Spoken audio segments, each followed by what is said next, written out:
thrilled to be joined tonight by two powerful brands that are making serious waves in South Africa. We have the founders of Zuney and Versus here with us tonight. We're going to hear firsthand what it really takes to build and grow a business in today's sometimes uncertain world. So, without further ado, let me introduce our panelists. Leading our discussion tonight, both moderating and providing a finance and accounting lens, is Christo Kleinans, Chief of Operations at Fiskal. Here's the thing you need to know about Christo. He actually went to arguably one of the best high schools in South Africa. And another fun fact, he also worked at one of the brands represented here on the panel tonight. Now, seeing that Christo grew up in the urban metropolis that is Stellenbosch, you can safely assume it wasn't Zuney. And I mean, you'll see how clean his shoes are. He's not been on a farm recently. Joining him on the panel, representing Firecrest Wealth, is Gareth Collier, Director and Senior Financial Planner in the firm. He will be sharing his expertise on investing and personal financial strategy. He mentioned the name of his high school to me, I think more than once, to be honest. But because it wasn't Paul Roos Gymnasium, where both Christo and I were, but to make up for it, though, Gareth decided to become one of South Africa's top 3 financial planners just a couple of months ago. Now, our first founder on the panel, and gents, you can make your way down. Our first founder on the panel is Hanu Lategan from Versus Socks. And I promise you, I didn't plan this. But Hanu also went to one of the best high schools in South Africa with Christo and I. Now, I know, you just can't plan these things. Now, let me tell you about Versus. Versus launched in 2015, and over the past decade, they've sold more than 4 million pairs of socks worldwide. And they've got a design portfolio that now boasts more than 1,000 unique designs. Okay, let's pause for a moment. 4 million pairs of socks. That's 400,000 pairs of socks per year, which is more than 30,000 pairs a month. Now, if you think about it for a moment, they did not sell 400,000 pairs of socks in the first year. You would agree with me. So that means that over the last year, Versus would have sold a mind-blowing number of socks with just over 50 staff members. And then our second and final guest for the evening is Henning Klopper from Zuney Wagyu and Zuney Burgers. Now, the reason I believe you all should be very excited to have Henning and Zuney here tonight is because if you're anything like me, food is life. And I'm talking about the kind of food that you spam your friends on Instagram. Like, that's the kind of food. And we'll touch on that in a moment, but Zuney Wagyu was started in the Eastern Cape in 2014, where they have more than 2,000 acres spread across 5 farms. Now, not long after, Henning and Devin set out to open up the Zuney Butchery, where they really created a farm-to-table experience. With a butchery in place, a restaurant was the logical next step. Well, first it started with a gazebo on Kenton-on-Sea, then a food truck, and then finally the bricks and mortar Wagyu burgers in Kloof Street, Cape Town. They only opened up in 2023, but in 2024, they took home the Lux Awards Burger Joint of the Year, a massive achievement. So that's the reason why you should be even more excited to have Zuney here with us tonight, because of burgers. And I almost feel like Oprah, because I'm going to tell you, like, you get to have a burger, and you're going to get some burgers, and I'm most certainly going to have a burger. So we're so excited to hear your stories tonight and learn more about you. And we're going to have a space at the end of the night for a Q&A. So if there's some burning questions, please keep it for the end. And there may or may not be some spot prizes. So Christo, take us away. Cool. Thank you very much, Rudolf, for the great introduction. It's great to be here tonight with you. Thank you for Gareth, Hanu, and Henning for being here and just sharing your stories with us. Hopefully we can learn a lot. I believe that will be the case. Thank you for making the time and sharing your knowledge and your story with us. I think I'm going to start off with just a basic question. What sparked the idea for Zuney? Good evening, everybody. Hello? There we go. Good evening, everybody, and thank you for all joining. So Zuney, we started off in, our dads were farming Wagyu in 2014, and Devin and I, my business partner, because we're two families, we were driving on the farm during that hard lockdown period, and we both said we see a future with Wagyu. So long story short, I left my job and he left his job, and we started Zuney Wagyu, which is an online distribution company where we deliver our steaks across South Africa.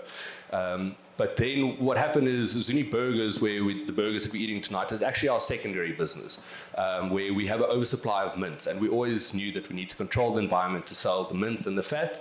And yeah, so then we started out with Zuney Burgers and running that concept.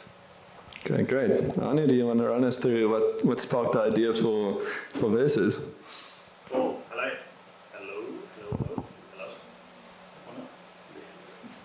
Hello, there we go. Yeah, so Versus Socks started actually January this year. We were 10 years old, so it started January 2015. So my business partner and I, Jurgens, we started together.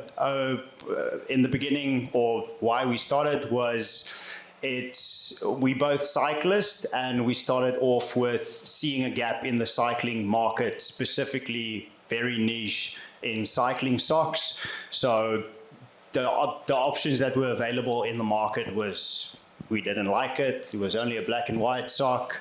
It didn't tickle our fancy at all. And the other option was imported socks, very expensive, had the options, but also didn't like it. So we decided, let's do it ourselves. Sure, we can make this thing happen. And yeah, that's how we started.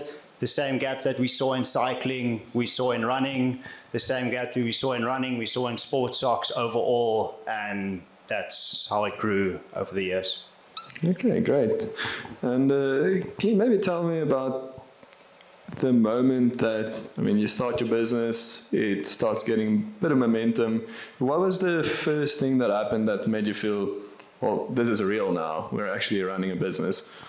Yeah, so on our side, we also started with cycling socks because we knew the market, we knew the independent shops that were running, or the guys that were running the cycling shops. Nice thing is, you walk into the shop, the owner is standing behind the counter, you can speak directly to him and make the sale. We actually went to all the shops in the country, literally with a laptop, Excel spreadsheet, made the invoices in the shop, accepted cash, gave the socks to them on the spot. So that was the sale. So in the beginning, it was knocking on doors and just getting the product in there. But when we saw that, okay, this is actually something that can work, is within the first year, we got into most of the big cycling stores. Cyclelab is one of the big cycling retailers, so got into them. And so we were students. It was our first job. We decided, let's rather start a company. If it works, great. If it doesn't work, we can go out and find a job. So for us, from the beginning, it was a win. Anything that we made, we still stayed with our parents. So overheads was nice and low. Didn't have to pay anything. Later on, they charged us to rent their garage space to stock all the socks. But yeah, from the get-go, it was, okay, something is happening. We're getting into the stores. But one of our big wins was in 2018 when we got into Sportsman's Warehouse. They contacted us and said, listen, we see you guys are doing stuff in the cycling market. We'd like to stock your product. And I think that was it was definitely a big breakthrough for the business. Okay, interesting. How did it go from that garage sales where you are the person that go and literally drive from store to store to actually being distributed across the country? Long story in total, but I try and keep it nice and short. It was growing at a stage. You got to, or my parents said, listen, can't use the garage anymore. We decided we're running out of space here. We need to get out of here. So got our first office, and I think it's a thing of you decide where you'd like to spend your time. So first team member was, okay, we can't pick and pack the orders the whole day. We need to get someone in to do that.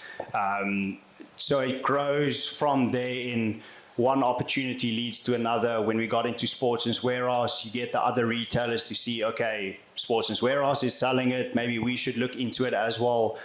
Got into Cape Union Mart, Total Sports, see it. So at the end of the day, it's building blocks.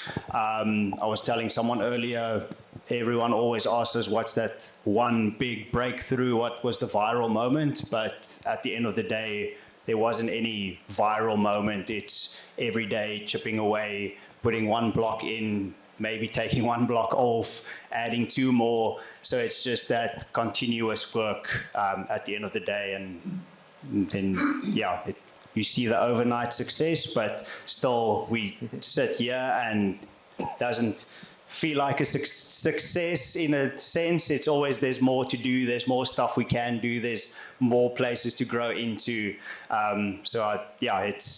We're enjoying the journey through it all as well. Okay, interesting. Gareth, do you want to give us a quick run through of how Firecrest came to be? Yeah, I think I owe everyone an apology because I think the panel's in English because of me this evening. So, most people understand English, yeah. Oh, is it? Okay. We are in Stellenbosch, so that's why most. No, but so I think from our side, we sort of like an independent wealth management firm, and really kind of came out of the idea of, I think a lot of guys are kind of introduced to that through, smoking some policies and things, and then you realize, hang on, this doesn't really work, and kind of wanting to step away from that and having control over, how you engage with people. And I think like what's so lacquer for me, even listening to the story now, it's kind of like people assume, when you're in wealth management, you have to look after the money. But like what we really enjoy is the stories behind the money, because every rand and cent that's theirs had a story. It's a brick that's been put in or put out, and kind of like, so understanding people's like relationships with that. So I think that's kind of, finding like-minded people, which is where myself and Rudolph kind of found one another and decided like, look, we can really do this thing in this way, and give a particular focus to people who go through that entrepreneurial journey, because we know what it's like to start something from fresh and how much effort and energy it takes, and kind of walk that journey with people. So really it came about. We haven't been going for all that long just yet, but thankfully both of us have been around for sort of a decade or so. So to date it's been a lot of fun, and really, really cool to be here this evening to kind of launch these events and kind of share and learn together. Yeah, for sure. Good to have you here. So what made you feel that you want to be different than just a broker or just the normal, let's say, financial planner that you come across every day? Yeah, I think from our side, it's so much of it is built on like the product being the differentiator. And I think we were talking about it earlier with some of the other guys, like how even now, like all these journeys is like, sure, you might move a particular product, whether it's physical or service or whatever the case is, but behind that sits, where's the value? What are you engaging with people? What is it that we can bring to the table? What can you bring to the table? Because it is a bit of a, kind of a two-way street. So how do you kind of walk that journey together?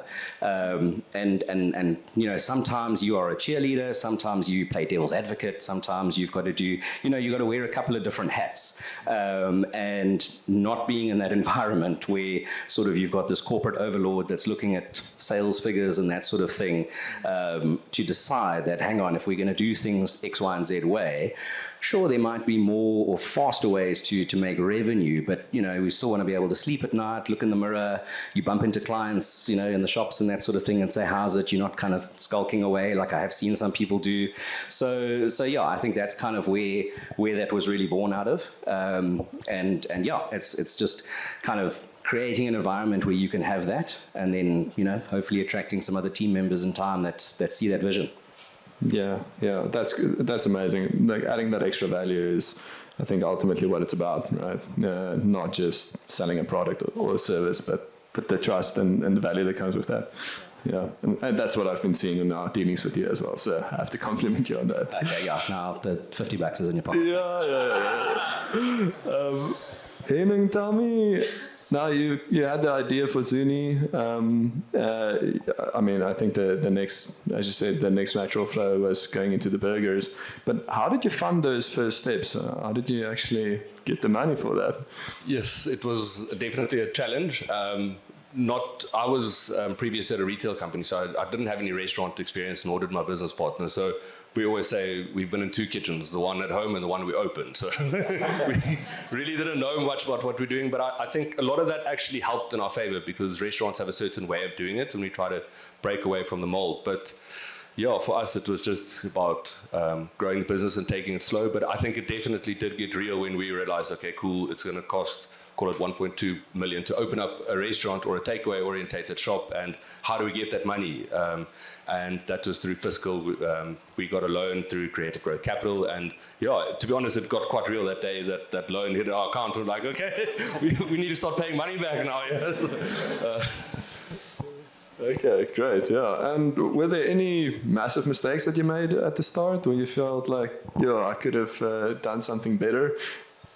Yeah, I think it's just about getting the right team members in at the right time. That's a big thing for us. And as we grow also, you continuously try and grow, but also not grow too fast. So we had quite a big influx, which was unexpected quite early. And it was just managing that and kind of, we've got a small menu with small verifications on it to kind of produce quality and quantity. But it was just easing into that and kind of getting to the day-to-day. Because once again, without restaurant experience, it was a very big learning curve. Okay, so no detrimental mistakes. No, I wouldn't say, yeah, I think I've made more mistakes at my previous jobs. Let them learn. Okay. Appreciate that. I don't want to hear this. But they're not here, don't worry. Awesome. Okay. Yeah, so what I want to find out is, once you started scaling, maybe this one I'll pose to Anu. Once you started scaling and you knew that this business is growing, like, what's a financial habit that you started implementing that made a big difference for you? In the business, or?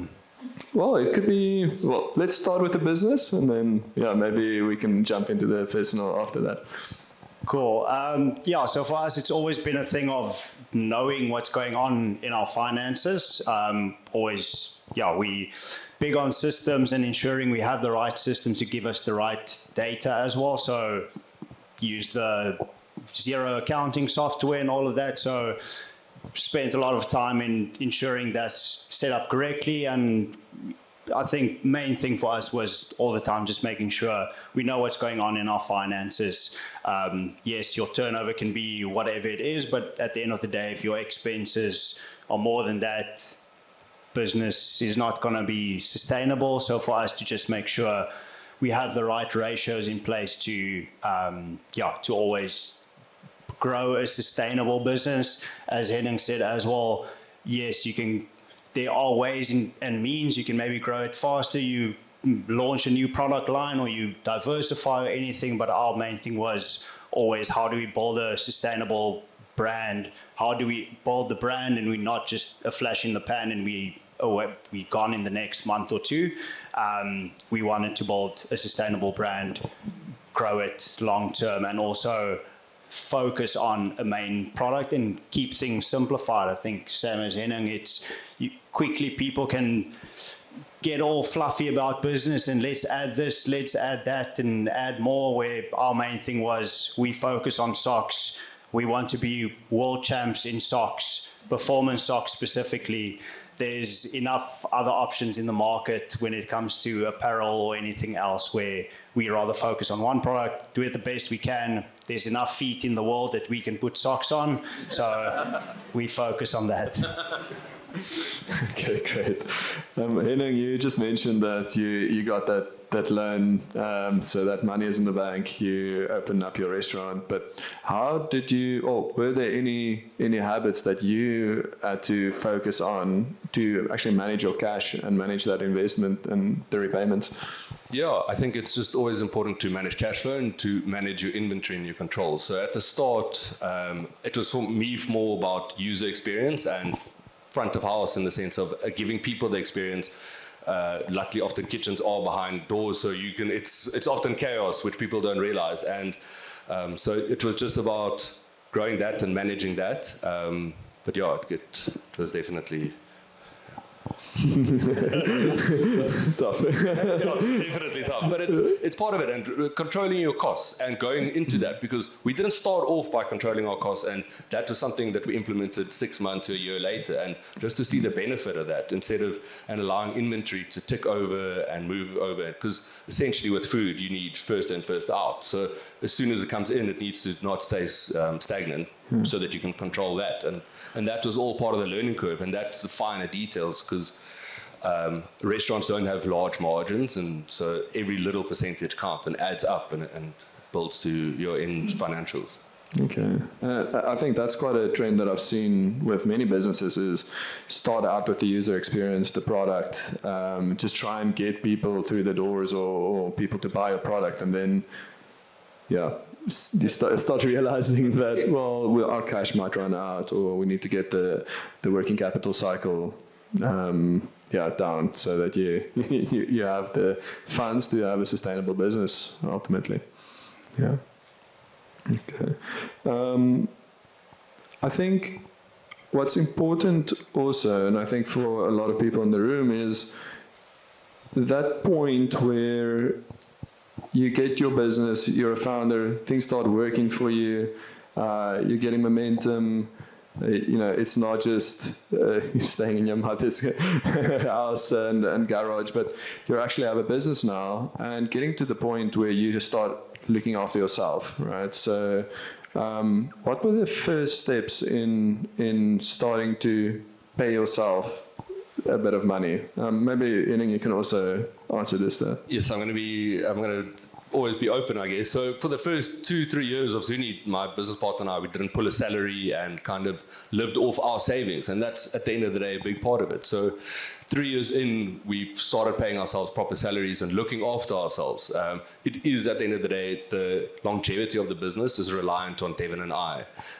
But it is also just not as easy as starting a business and now paying yourself a salary. There is a lot of sacrifices that need to be made, and it's part of that, and it's part of the journey, and you need to go through those struggles of being frugal and understanding that, like, you don't have a big bank flow or big cash that you can just start spending money. And when every decision that you make, it starts to be calculated. Say, is it actually going to give you a return? So what I do with every decision that I face within the business is it, my Northern Star is how many burgers I sell. So every question I ask is, am I going to sell more burgers, and is this going to help, or is it not? And if the answer is no, then I essentially don't do it.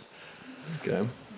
Awesome. And I know, you've got there are two mechanisms that you can extract money out of your business. The one is obviously paying yourself a salary. The other one is dividends.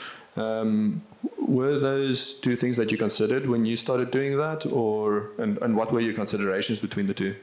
For us in the beginning, I think we were fortunate enough that we were staying at our parents, so we didn't have any overhead. So in the beginning, also, it wasn't necessary for us to take big money out of the business. Overheads was nice and low.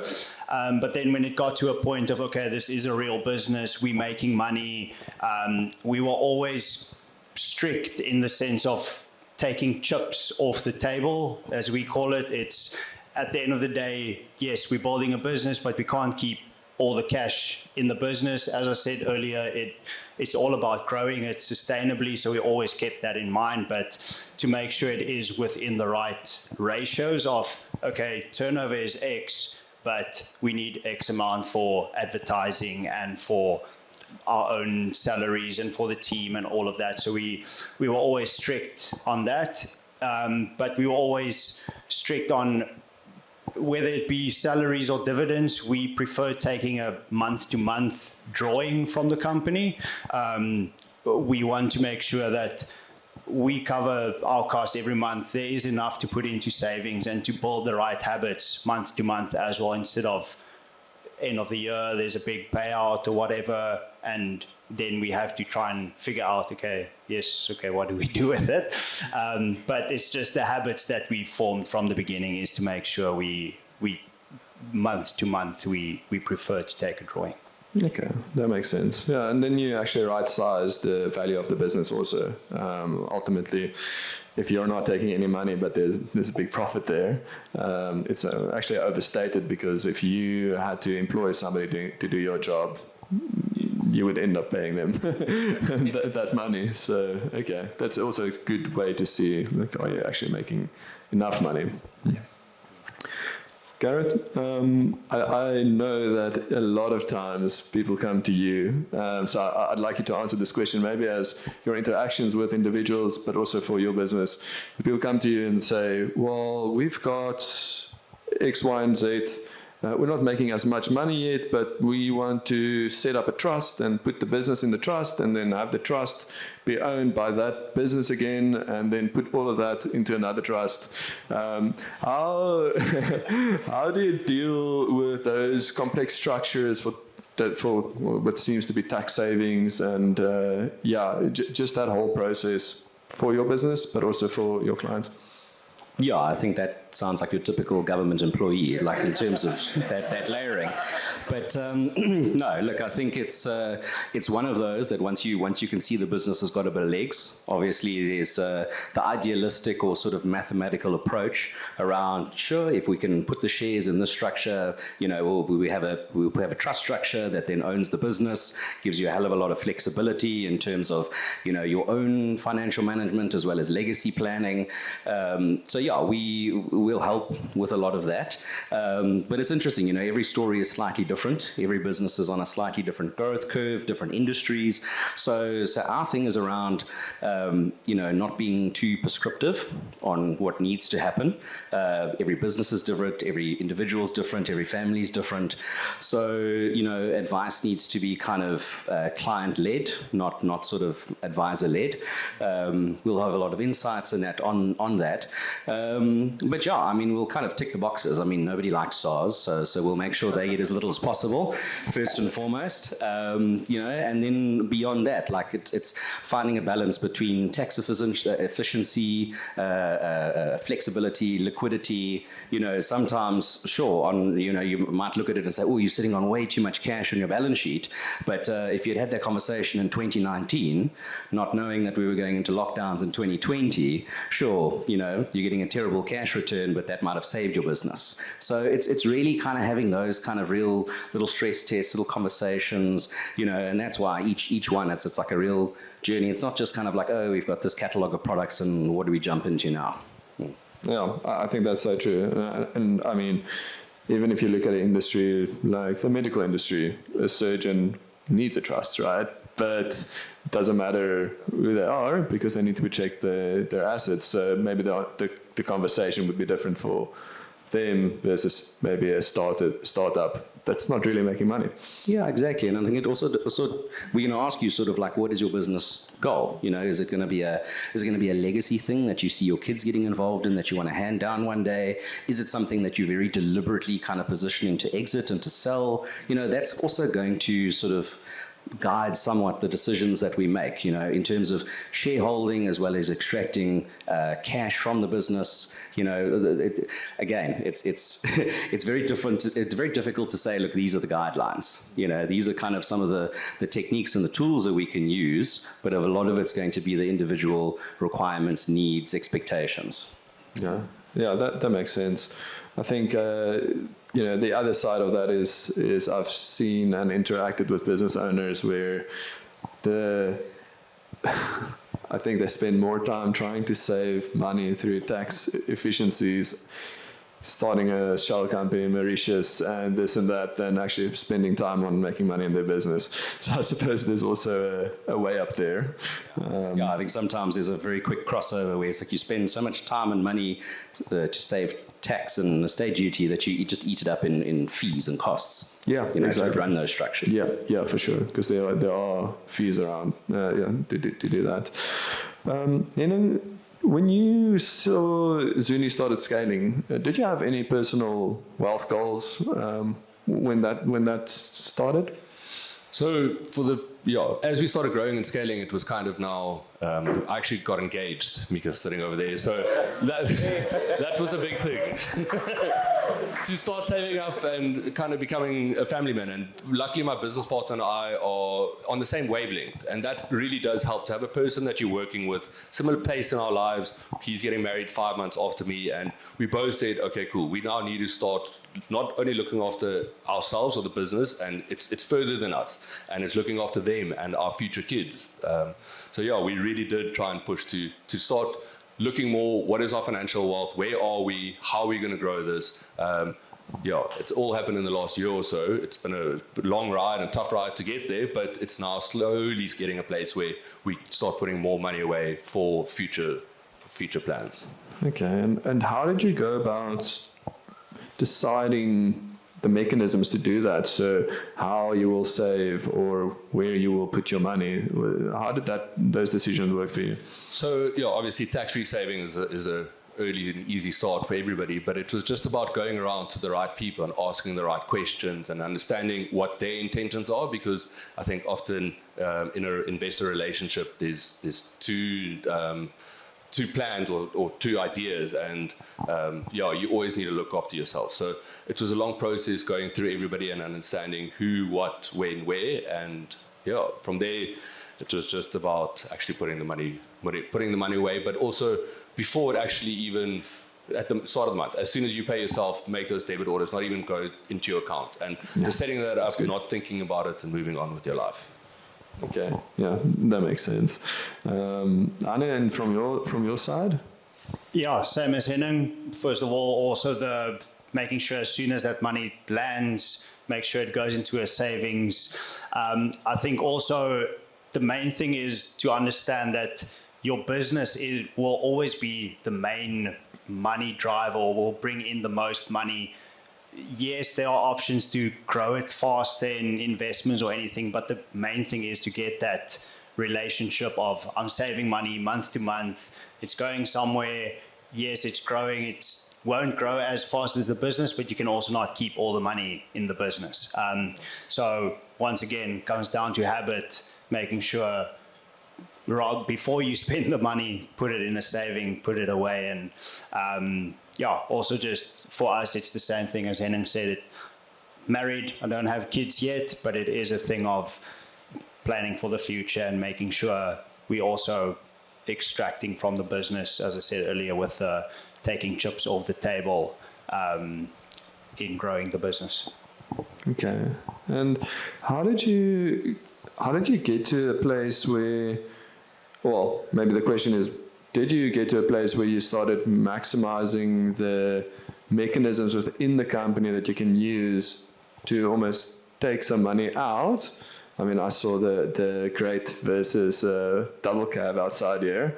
Pretty sure that's not only for transporting socks. Like, how did you?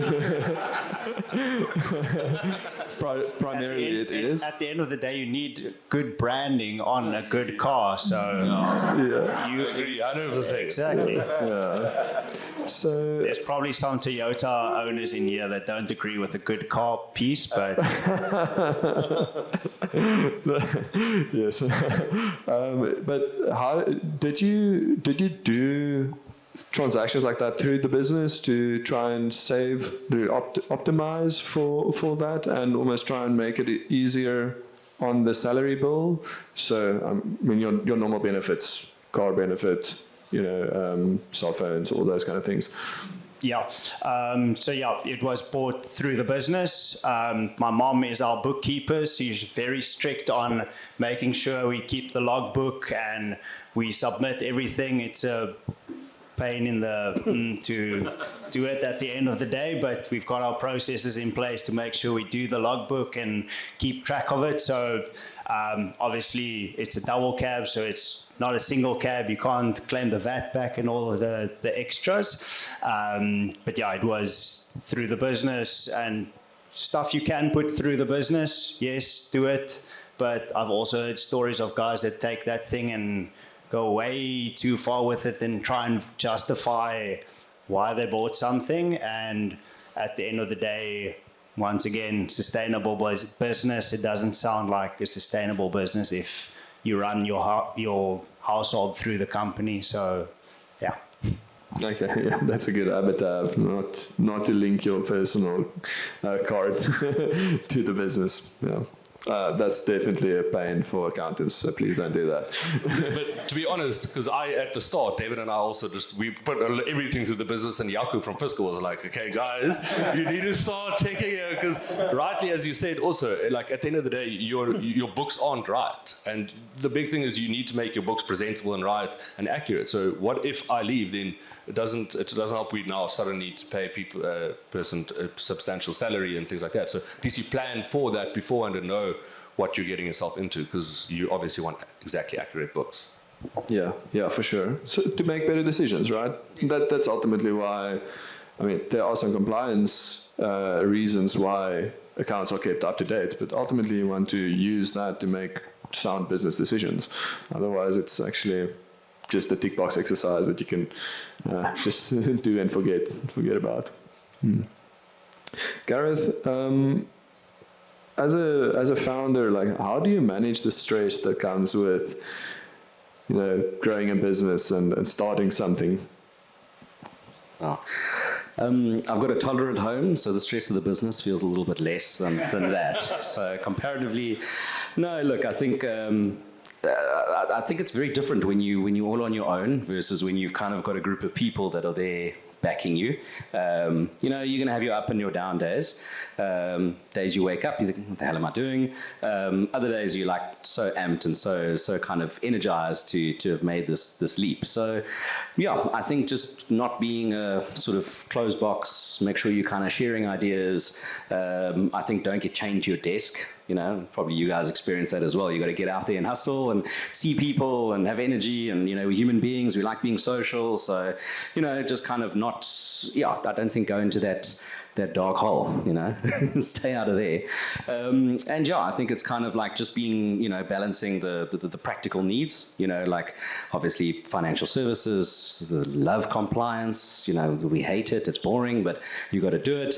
But also kind of like finding like cool systems and saying, well, just because it was done in the past, like what are the other ways we can do it? How can we build these things?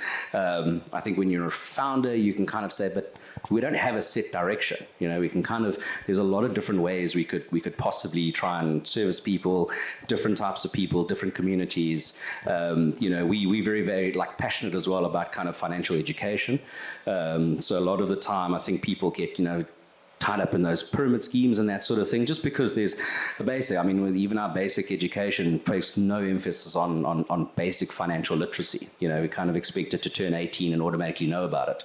So we kind of like really, really keen on getting out there and helping, because it's that snowball effect. If the general populace has got better financial education, it means effectively more money in the system, which is kind of going to get that economic engine growing. So yeah, that's for sure. I think I diverged there, but yeah. You're very passionate about what you do, which is great. Yeah, thanks for that. I think it's a question I'd like to ask both Hanu and Henning, because I think it's important. So Henning.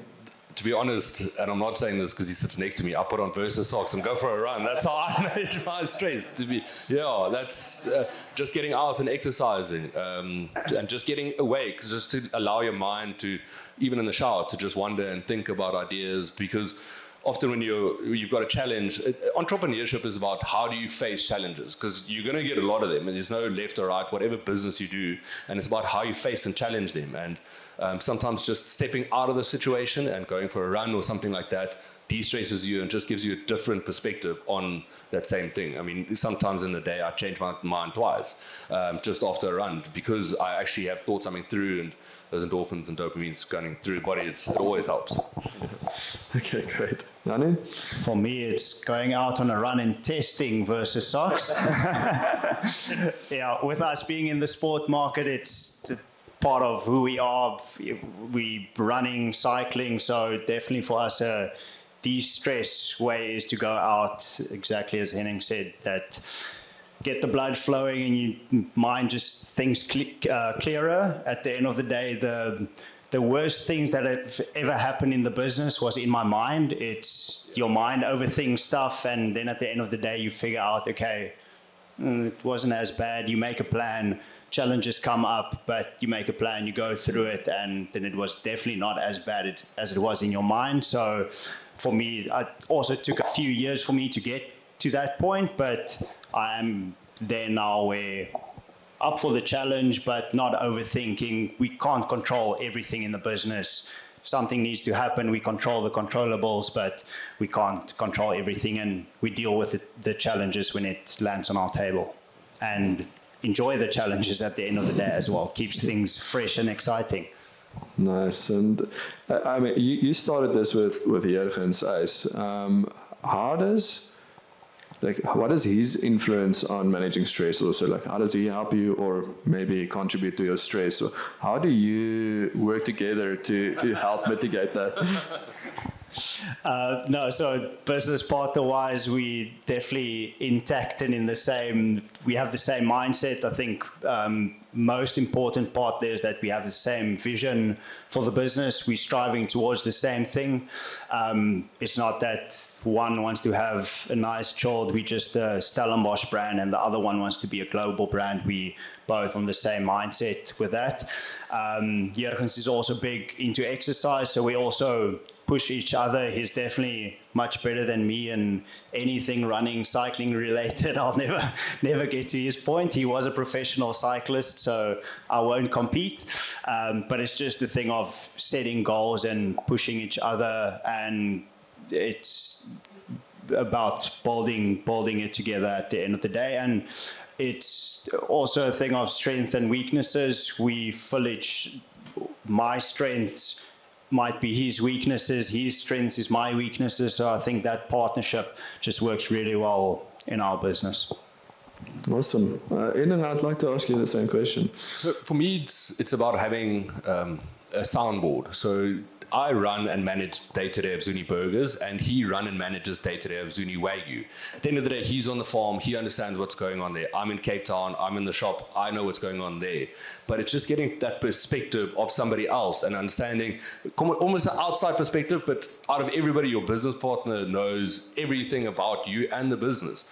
And so it's that soundboard, back and forth and discussing things, and I'll never make a big decision without consulting him first and talking it through, because there's oftentimes where I thought I was definitely right, and he just says, maybe look at it this way, and after I understand it. But also just balancing each other out for me and Devin.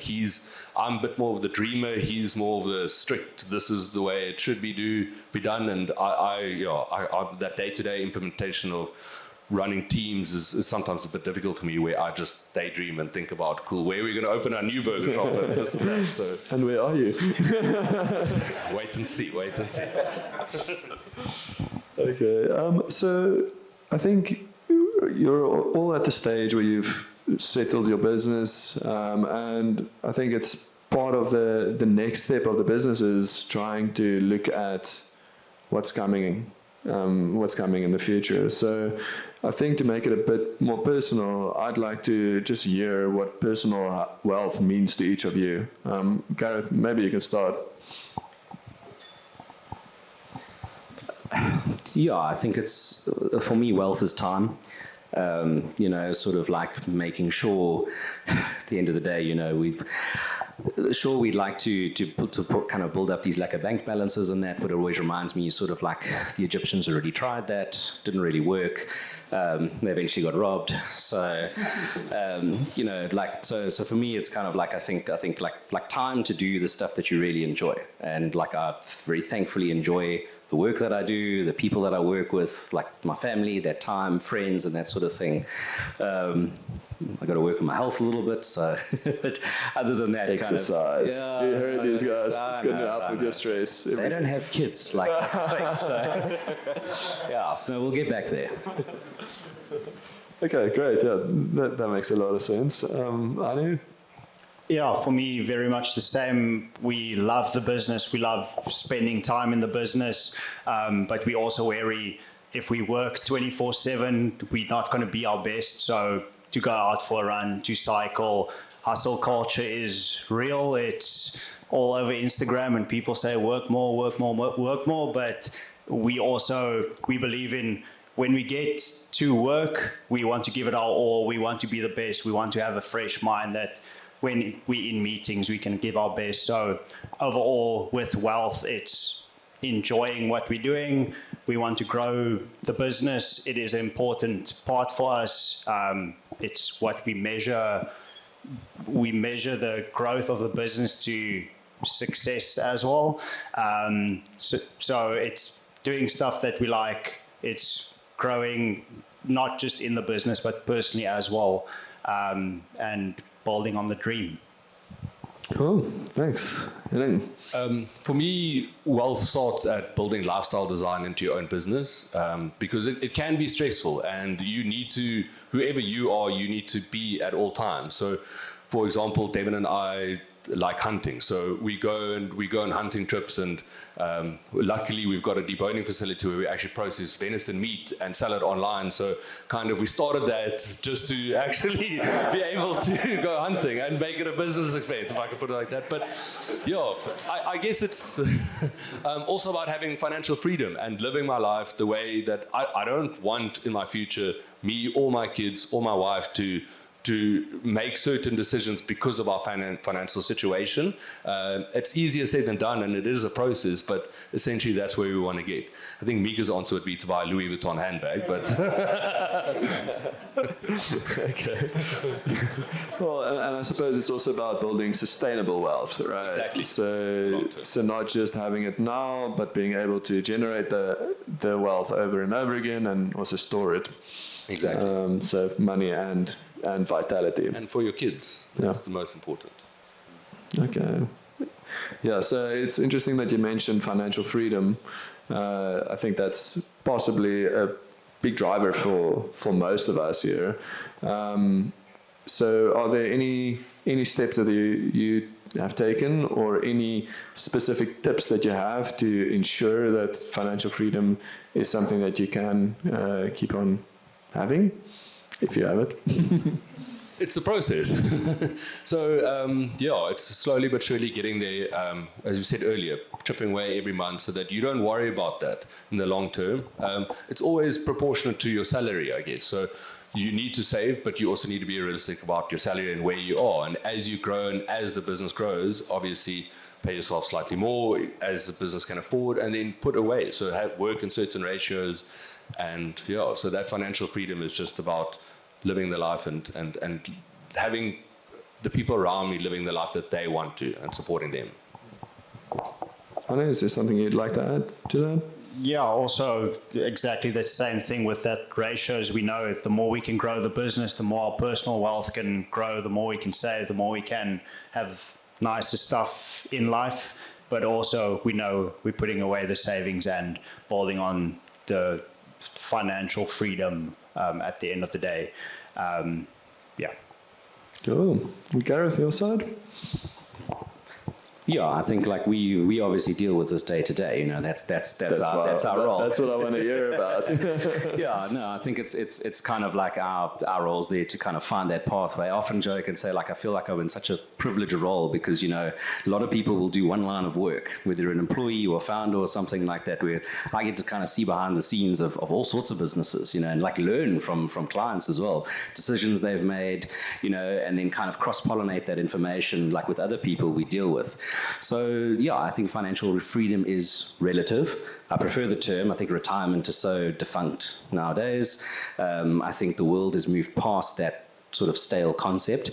So I think, again, it's going to be reflective of once you've kind of made that decision and thought through what your family life looks like, what your personal life looks like, what that legacy looks like, and then how do you go about doing it? And for me, it's like there's the practical ways, like steps every month and things, but like that North Star is really about balance. The business can, you can have that boom bust, feast famine, take opportunities when they're there, kind of maybe pull back.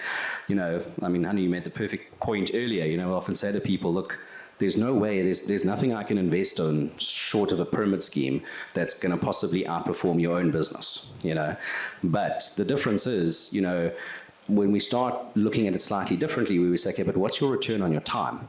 You know, because if you can kind of do that investment, squirrel it away, you're basically outsourcing it to other CEOs to say, okay, fine, you take a bit of control, and sure, your business might grow at 25%, but if you get a 10% return on your investment, but compared to the time that you put in, you know, that's also a nice way of looking at it as well, you know. And it's always lekker to screw sauce. So I'm pretty sure everyone can agree about that. Okay, so yeah, I think also reflecting it back, I'd like to hear about if there are any pieces of advice that you'd like to give your younger self just before you maybe started your venture, or just new founders. Let's start with you, Anu. I'll start with the new founders part. I think these days a big thing is building a brand. At the end of the day, same with our business. Yes, we just socks. We focus on putting the best socks out there, but we can have the best product in the world, but if no one knows about it, if we don't build a brand, if we don't do the marketing, then we're just another sock in a garage or another sock on a shelf. So I think the main thing for anyone starting out is building that brand. At the end of the day, you need a connection, something that you see a brand and, okay, I link it to this or that, or there's a feeling around it. It's not just another name on a sock or on a t-shirt or whatever. So yeah, that's definitely my advice for it. And it's still, for us, a building process. It never stops. That is the main thing about the business at the end of the day. So people start trusting the brand, not necessarily what you produce. Yeah, exactly. At the end of the day, they trust the brand and they know whatever product you bring out, they know they can trust it. They know they trust the brand. There is heart around it, and you build the trust over time. And it also doesn't take, it's not overnight. It takes time. You can do whatever you want, but building a brand will take time. Yeah. Gareth, from your side? Yeah, I maybe came to the founder thing a little bit later than some of the other guys here, so I probably tell myself start earlier. don't be so frightened. That's good advice. Yeah. Yeah, so that probably would have been the main one. And yeah, I think it's kind of just also like, you know, hold that vision in your mind, kind of stick to your values, kind of stick to your things. You're probably going to have a lot of naysayers along the way, and just kind of keep plugging at it. All right, Enan. So for me, the big thing is a lot of people that I speak to have ideas and concepts, and it always just stays an idea and a concept. So I think the biggest thing is start with a business plan and work it out, because the moment you put things in black and white and your dad or your partner or whoever reads it, they have to, at some level, tell you you're either sane or you're not sane, or it's not going to work. And often there's also on the other side things that people say aren't going to work, and they do eventually work. But it's just putting pen to paper and analyzing it and looking, okay, cool, this is our plan. Because when Devin and I started out the original business, we said in the business plan, we either going to open up a restaurant, butchery, or a burger shop, and we'll naturally let the business evolve into each different sphere. It just so happened that we had an oversupply of mints, and it was the cheapest route to start a business, start a takeout business. But then it was also about, as Hanu said, is building that brand. It's a lot easier to build a brand in a more quick service burger type thing than it is in a restaurant. And that is, people buy into a brand and always look after you. And as long as you look after the client, they'll always come back. Yeah. Okay. So before we start ending off, I'd like to just hear if there were any advisors or external parties that played a big role in your business or decisions that you've made over the years to get you to the place where you are now. I'll start off with Fiskal. They really helped me from the start to build the business, also get sound financial advice about how to grow it, what you need to look into, where to actually, okay, cool, you've got a concept, but yes, you need money. So we went to banks. Banks weren't too keen to invest in a restaurant, and went to Yaku, and Yaku said, go chat to Jacobus, and through that, building it. So, yeah, always just ask for advice, and yeah, Cool. Great. For us, it was we did business coaching through Action Coach, so definitely helped us a lot in. We started out, we wanted to sell socks, then your team grow and you get to a point, okay, people are going, people are coming, how do we manage this thing? So a big part for us with the business coaching was, how do we build a team? How do we get that right? How do we try and get it right at the end of the day? And how to build the business further with the right people. At the end of the day, Jurgens and myself can't do everything. So getting the right people on board, but a lot of it came through business coaching and through Action Coach. Great. Okay. Gareth, anything that you'd like to add? Any advisors in your journey?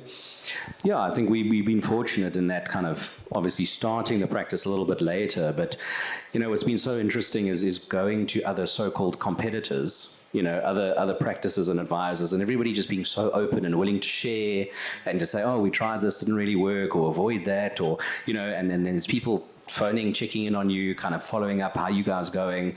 I think the world is so kind of conditioned to feel like, oh, these are competitors, and I think it's that real key difference between understanding what a competitor is and a rival, and in terms of like you can push each other, and that like it's actually, it can be quite rewarding on both sides. So yeah. Make the pie bigger. Yeah. All right, but yeah, final question for all three of you. What's next for your brand? What's next for Firecrest? Sure. I don't know. Maybe we do some burgers as well. Huh? That's my own. No. We're going to go into financial. No, it's okay. Don't get into the socks business. No, it's okay. Oh, geez. All right, it's okay. I'll just keep going up. Maybe some jeans or something. I think from our side, it's kind of like understanding where our niche is and where our kind of particular talents lie. And I think being sort of founders now, like really kind of giving a focus to the entrepreneurial spirit. And then also kind of finding how do we use that sort of passion for knowledge and education. And a big part of it is kind of using those like employee benefit schemes, because it's a lacquer way to do a lot of good work at scale, for people, for your teams. These guys are there looking after you, and you can kind of help protect them from those smoses that we saw over the years. Okay, great. That sounds good. Anu? For us, it's building the brand globally. We started out in South Africa, and we were very specific in the approach we took. We didn't want to go overseas too quickly. There's a big market in South Africa. Cycling, running is big. Running is growing even faster. So for us, it was first dominating or making sure we can be as big as possible as we can be in South Africa, before we dilute our attention and first go overseas and then we do an average job in South Africa. So for us, it is building a global brand, but also take small steps in getting there. We're not going to be a global brand within a year, so we'll take a slower approach into it. We recently launched into the UK through a distributor, so it's getting in there, growing the market. We were there last month, but you quickly realize you speak to someone maybe here, they know versus there you speak to someone they don't know versus. At least we've got a product now, but you're starting from scratch again in building, as I said, that brand with the heart, with something connected to it. So also to build it step by step and eventually to become the Performance Socks world champs. And that's the vision. Nice. Good. For me, SMB, sell more burgers. Obviously, we want to grow, so we've kind of set out 10 stores within South Africa in the next 5 to 7 years, and then after that, also international expansion. I think there's a big demand for different concepts in the Middle East, UK, and everywhere to try and to take that concept through. But in the journey and in the process, I think is just empowering people and giving people opportunities, people that wouldn't necessarily have it. But your role as an employer is, I always say, like, at the end of the day, I want to upskill you and teach you. If you tell me in a year's time you've got another job and they're paying you double, great, I'm happy for you. Like, I've taught you and I've bettered your life, then you can always reflect positively on us. So it's just building your team, because you, especially in the hospitality industry, you are only as strong as your team. And if that guy behind the counter is having a bad day and he's not smiling, you as a client or guest picks up on that. And so the more you make them happy, better in the entire business will be. Okay, exciting. That's it from me. I'm going to hand over to Rudolf. Can we just give a massive round of applause to our wonderful panel? So, before you guys run away, we want to open the floor for some questions. So up for grabs, we've got some Versus gear and Zuney merch. So there will be a prize, and there's no such thing as a dumb question. Okay. I want to start it off with one question, and then I'll open the floor. But I first want to reflect. I'm so glad you clarified the fact that you love hunting and that you hunt venison, because I thought if you hunt the Wagyu cows, that's not fair. They're not very fast. But okay, so that's out the way. Around your business partner relationship, so when you and Jurgens get together to make decisions, what is the kind of thinking that you go through when you decide what money do you allocate within the business for distribution or salaries versus for expansion? Yeah, I think it comes down to ratios. We look at a pie chart to say, okay, this is our full turnover. This piece of the pie is the cost of the product. This piece of the pie is for the team. This piece is for advertising. So within that, we will allocate an amount to say, or a percentage to say, okay, this is for future expansion, and the percentage for the team, for ourselves. So as the business grow, each of those pieces of the pie will grow in amount, but the percentage stays the same. I think that's a helpful point for us to consider as business owners, founders, entrepreneurs. It's not about feeling or emotion. It's about fact. It's about having a framework. And I think in our lives, when we make decisions personally within our businesses, it's often driven by what maybe is the flavor of the month or what feels good. So I think it's a very helpful way to consider business-related decisions, that you pre-decide them, as opposed to when things come up and it feels like the shiny new thing, but it might take you off course and away from the main focus. So I want to open up to the floor. I've got a lot of gifts to give away. Yes?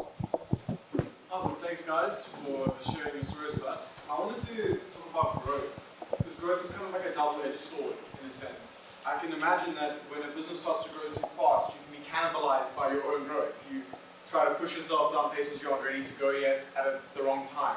So my question is kind of, what helps you in those moments where you've got those two roads in front of you, where you're feeling that growth pull you the one way, to stay calm and to, have a guiding light of how to just move through a situation in your companies when they were growing? Do you want to point it at someone specific, or can I choose someone? You can do so. Okay. Hanu, you've sold 4 million pairs of socks. Why don't you take that question? So obviously you want the business to grow, but also, as I mentioned earlier, do it in a sustainable way that it doesn't grow too fast, too quickly. But it's also part of, you have that challenge in front of you in saying, okay, great, the business is growing. What do we need to do behind the scenes to either put the right people in place, get the right systems in place? So I think it's stepping up to, okay, we have this challenge. How can we manage with this? And also when you get to that crossroad, I think with the info that you have in front of you, you can make, yes, it will be a 50-50 decision, but at the end of the day, you need to choose a route. And whatever that route is and whatever challenges wait for you, you've stepped into it and you swim as you go along. It's like commitment. It's like just following what you set out to do and letting that single swim, following what you said you were going to do. Yeah, 100%. And at the end of the day, if you made a mistake, you learn through it and you try and how can you navigate back to either the other option or an option C or D or E that's next to it. Okay, thanks. Great.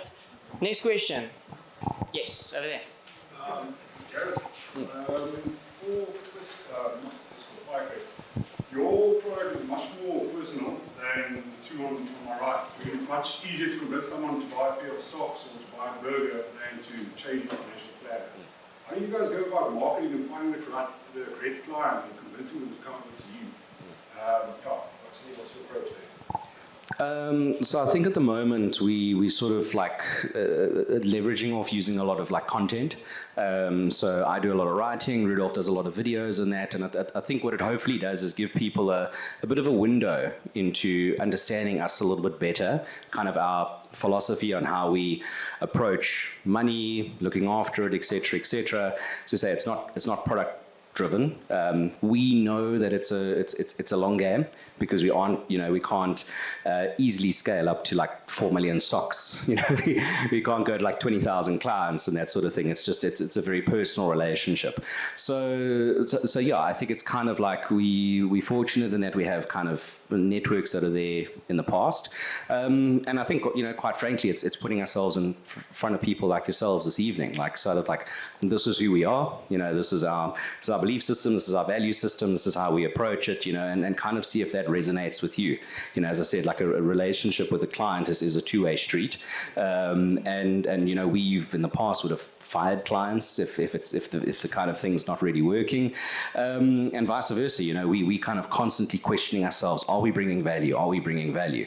So yeah, I think it's kind of like just making sure that we're getting the right message to the right audience, and then kind of trusting that's going to resonate with enough people. Next question, yes, over there. Apart from getting ChatGPT to write better emails, have you guys applied AI in your businesses in any way, or how are you dealing with this sort of fast evolving technology? I want to put this to Henning, like AI in the meat business. How would that work?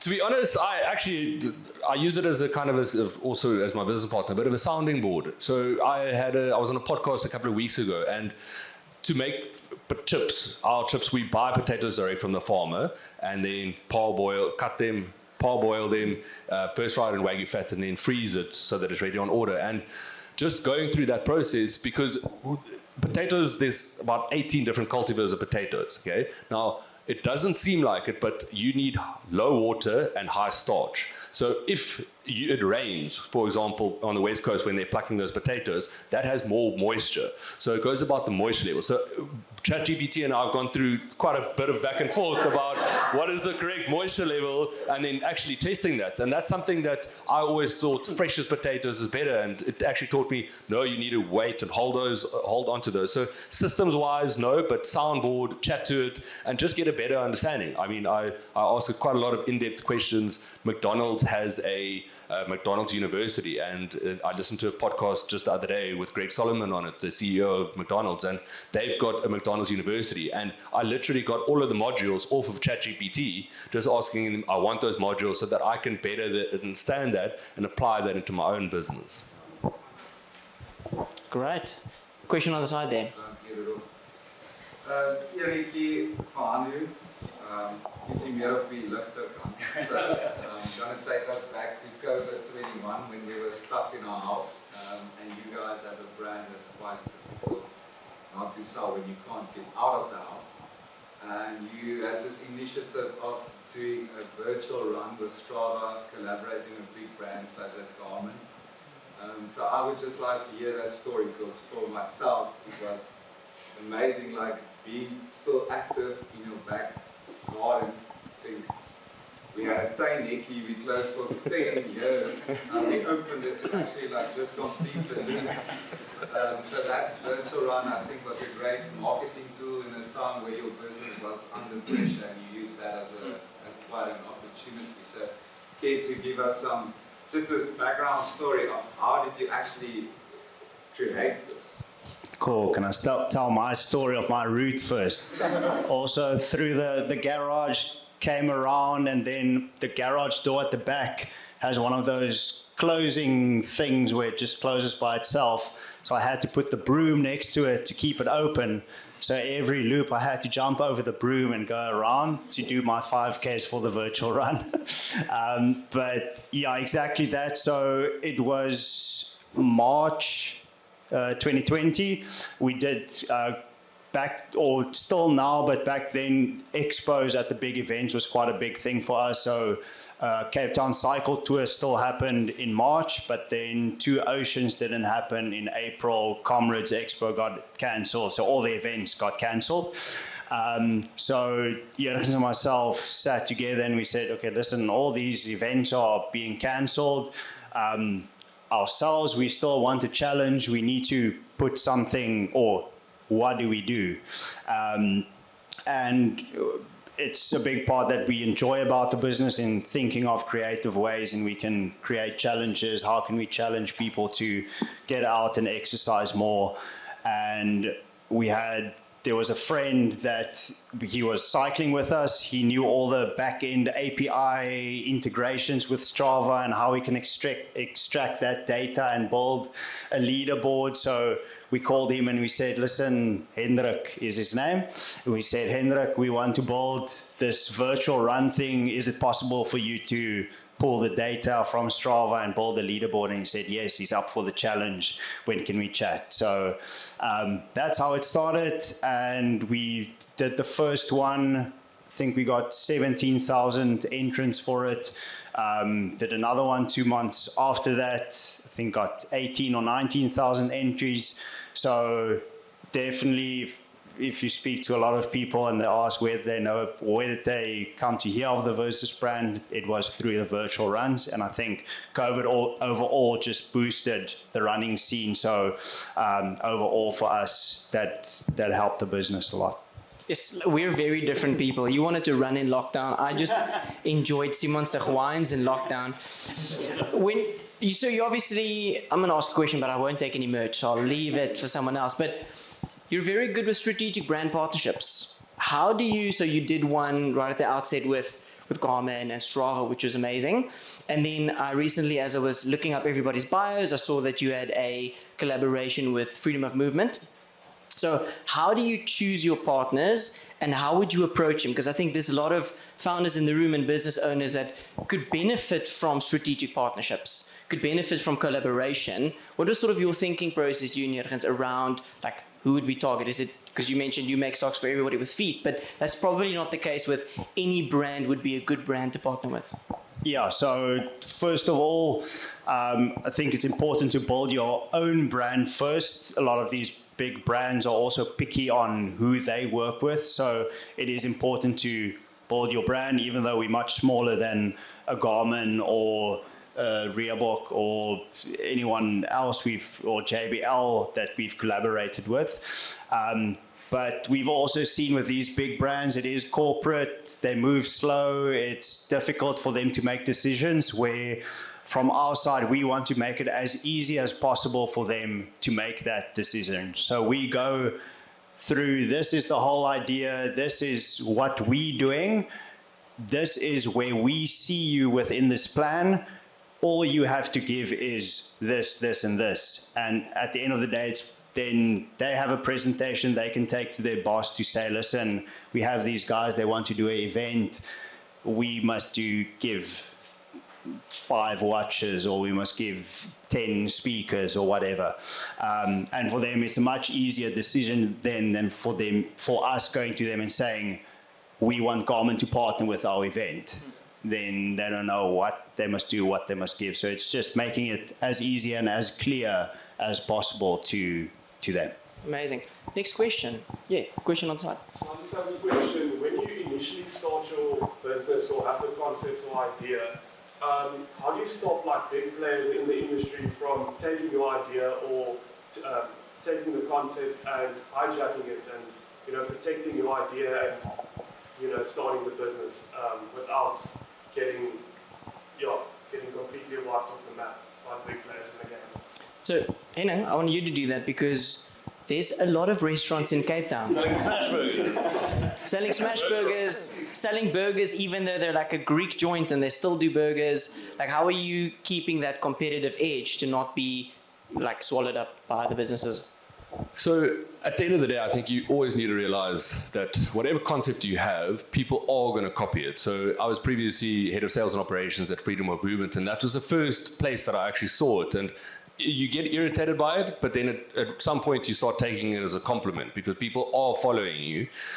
Competition, especially in the burger sphere in Cape Town, is, I know of 2 opening this month, and I know of about 7 that's open this year already. So it's extremely competitive, but it's one of those things that you learn in economics. Competition actually brings sales. So whether somebody is Team Brash or Team Zuney, people are still talking about Zuney or Brash, and you're in that conversation and getting people. So if you look worldwide as a category, burgers and fast food is number 1 currently, according to ChatGPT. But it will never stay out of the top 5, in my opinion. So it'll always be a prominent thing. But that competition actually keeps you on your toes and keeps you quality and keeps you consistent, because same with building a brand. People buy into that, but they also want consistently the same product that they got the previous time. So it really does keep you on your toes, and don't shy away from it. Realize it's going to happen. Everything that you do, every concept that you do happens. I was also at the start quite open, so there was when it's going well, we sell north of 15,000 burgers in a month. And I started, and I'm very open and honest, and I tell people that, and I'm like proud of it. And a lot of people started telling me, like, don't tell people that, because you're just creating more competition for yourself. And I'd rather be myself and tell people this is where I'm at, this is how it's growing, not in an arrogant, like, just this is kind of where we're at. And so be open and be honest and realize it's going to happen, and it keeps you on your toes. Okay, we've got time for 3 more questions, because then we're going to have burgers and wine. Yes. Yes. When you started approaching shops to buy, what was one of the terms you have? Minimum order quantity or consignment, things like that? Or what? And obviously that would have changed over the years. Or what advice would you give someone in that situation? Yeah, so with our stores in the beginning, it was all, they had to pay for the product before stocking it. We're not big fans of consignment. At the end of the day, they don't have any pressure then to sell it in their stores. So they also need to feel that pressure of, okay, I paid for the stock, I need to move it out my doors. So with the independents, it was easier to get into. It was, as I said earlier, you walk into the door, you speak to the owner, and he makes the decision, do we buy it or not? Then moving on to a sportsman's warehouse, things became different with, okay, they need payment terms. They started out with 30 days, which is relatively good in retail terms. But it's also in them understanding they scaled up with us. It wasn't put versus into all 55 stores day 1 with all their stock. They also had to test it on their side. So with any retailer getting your product into a store, it is start off small, let the product sell through. They see, okay, the brand delivers on what they promise, and there is actually sell through in the product as well, that they can grow it from there. Amazing. Question that was in front, yes. I just wanted to know from Zuney, how do you go from supplier to successful burger joint from an operational perspective? Beg your pardon? It's new, so Yeah. burger joints is new for Zuney. How did that happen operationally, and how were you successful in that venture? So a lot of it was trial and error at the start. So you start small, as he said. We had a gazebo, as he also mentioned at the start, in Kenton-on-Sea, a small town. From there, we got into the Rugby World Cup Sevens. The guy who got us in actually said, listen, they'll make a plan, they'll supply us with a gazebo, and we just said, cool. And about 2 weeks before the Rugby World Cup Sevens, they asked us, cool, the COO called me and he was like, listen, he just wants to understand, do we have a food trailer or do we not? Because if the answer is no, we're not going to come. And I was like, yeah, definitely, we've got a food trailer. We didn't have a food trailer. Luckily, the first person that I called actually just built a food trailer.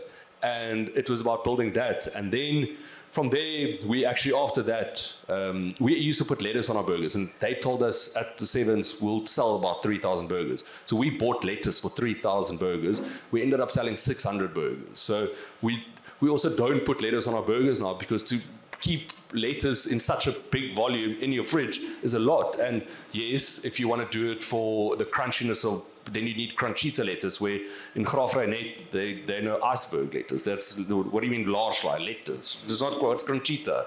So it's very specific, and it's learning that and going through it. So we then built our first food trailer with a Volkswagen Golf. I pulled it all the way up to Joburg.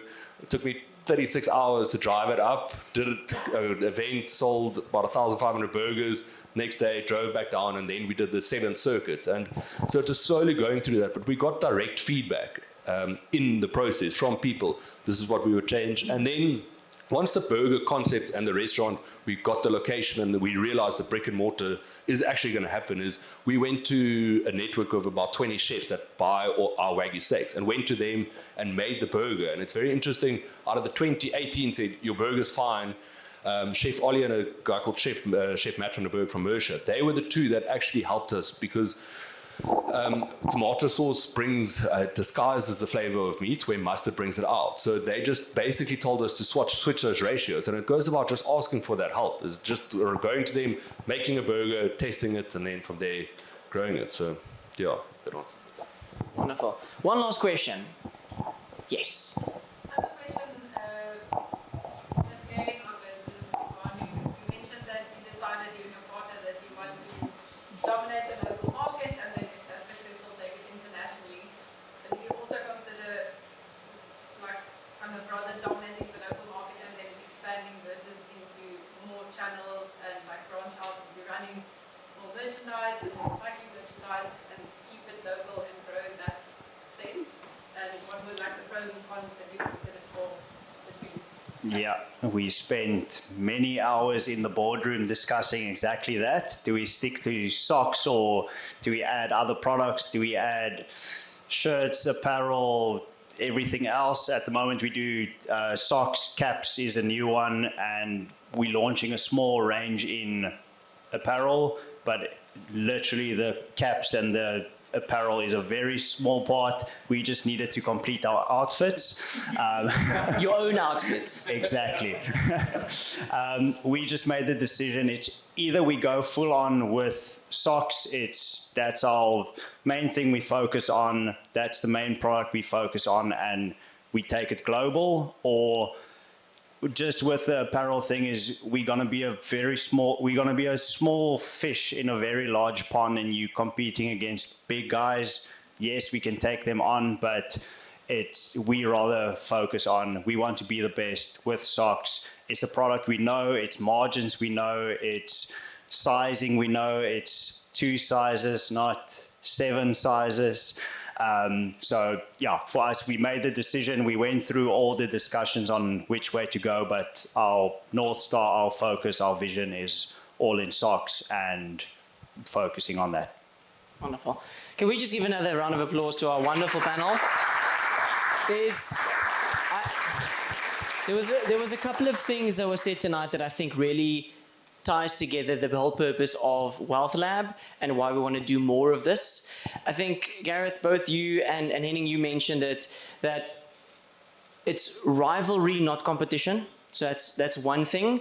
I've spoken to a couple of people tonight at the start, and I've realized that there's multiple professions here, multiple industries, which means some of you overlap. So I heard a couple of people in marketing. And the reality is, you're not competition. There's a lot of clients out there, so it's about rivalry, bringing out the best. And I think the community element that's so wonderful, what you mentioned, you went to professional chefs that had every interest for themselves to make your burger worse than better, but they didn't. So it's actually just a question of, are you willing to ask for help in your season, in your business? And the value that you can get from that is immense. So firstly, thank you for sharing so openly and honestly about your business, your thought patterns around it, how you grew structures. We really appreciate that. I know to lay yourself bare to an extent is sometimes hard, especially if we had a competitive mindset, which you guys obviously don't. We're grateful for that. So please don't run off. As you exit the venue, there's wine that you walk past. So grab some on the way. Then you'll go straight to the venue. There's a sliding door, and then you'll see the Zuney food truck. Was it the one from the 7th? Is it the same one? No, it's a new one. The new one. So we've gotten the upgraded Zuney food truck. Please go. If it's raining, I saw it was going to rain. There are some umbrellas on the way, and as you take them, you can also take them home with you. So first come, first serve. Those who ask questions, if you want your merch, please come and fetch it. But please don't run off early. We'd love to connect with you and hang out. And please make your own friends here. because there's value not just in this seats over here in the front, but in those seats at the back as well. So please enjoy the night with us. We appreciate you coming, and we'll see you at the next Wealth Lab.